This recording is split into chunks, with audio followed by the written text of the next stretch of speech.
Hey everybody, I've got 1 or 2 videos to do tonight, or 4, courtesy of Zero Hedge. Fantastic website, fantastic information.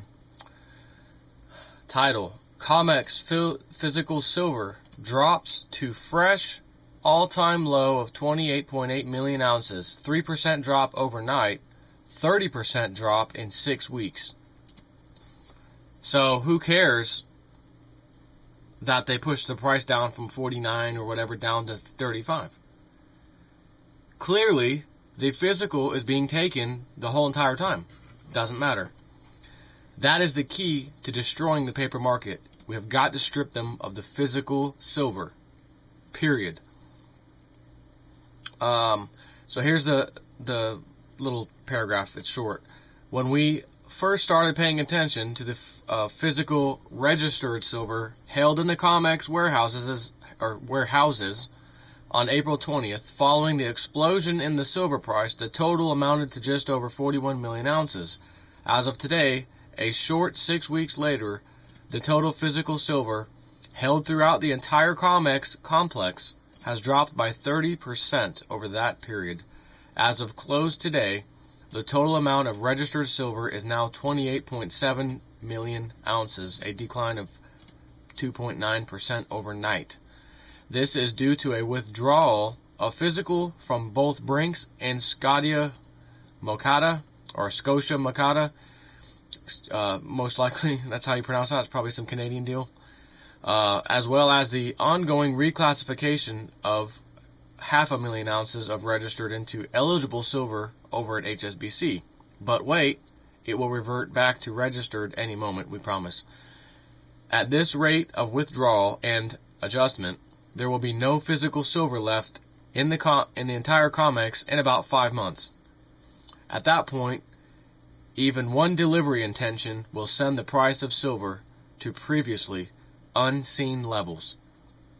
And he's got a little chart, just shows the numbers, and then it says source Comex. So it's coming right from the Comex. So what he's saying, if we continue to see the amount of silver being pulled out of the physical into people's hands, deliveries, right, at the current level that's occurring right now, over the very recent past few weeks, if it continues at that level within 5 months, we're going to have a serious we're going to have a great problem on our hands. The Comex, is going to have a serious problem on their hands. Again, the paper push down was nothing but a fear campaign. It works every time. Scares people out of the market every time. The only reason it was skyrocketing so quickly, so rapidly, was because all the bozos who are into the paper games, regardless of what it is, commodities or oil, food, oh, there's a hot spot over in silver, let's dump into it. And then a lot of the idiots get cleaned out. Oh, that was a bad mistake. They ran over there like it was a feeding frenzy. A lot of them got cleaned out. Of course, the CME raised the margins to clean them out quickly and pushed it back down. But it, for some reason, just does not want to go back past $35. It really has a hard time breaking that. We're at $37 today. And with news like this, there's no reason it's not going to go back up. But as long as they own the paper, they can push the price around. But every time they push it down, and I think they just learned right now that, hey, we did a big push job on the downside of silver. We laughed our butts off doing it. And oh my God, did the orders come pouring in for physical silver. We had no idea this would happen. We thought it was just going to be a paper game, scare them out, they're done. Oh my God, people have piled in to buy more silver. So now if they do that again and push the price down, let's say they can push it into the 20s, you would see an explosion like never before for people to buy silver. That would be the end of their story. I'm not saying it's going to go into the 20s. I'm not saying anything, although it certainly can because they own the paper. And he who owns the paper sets the price. As crazy as that sounds, if I have a physical good in my hand, usually I should set the price. Not someone else who doesn't even have the damn thing, having a piece of paper that says he is good for it, gets to set the price. No.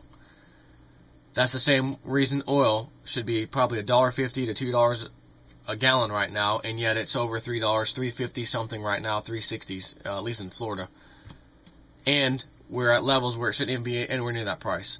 But they can do that because they have leveraged oil contracts too, just the same.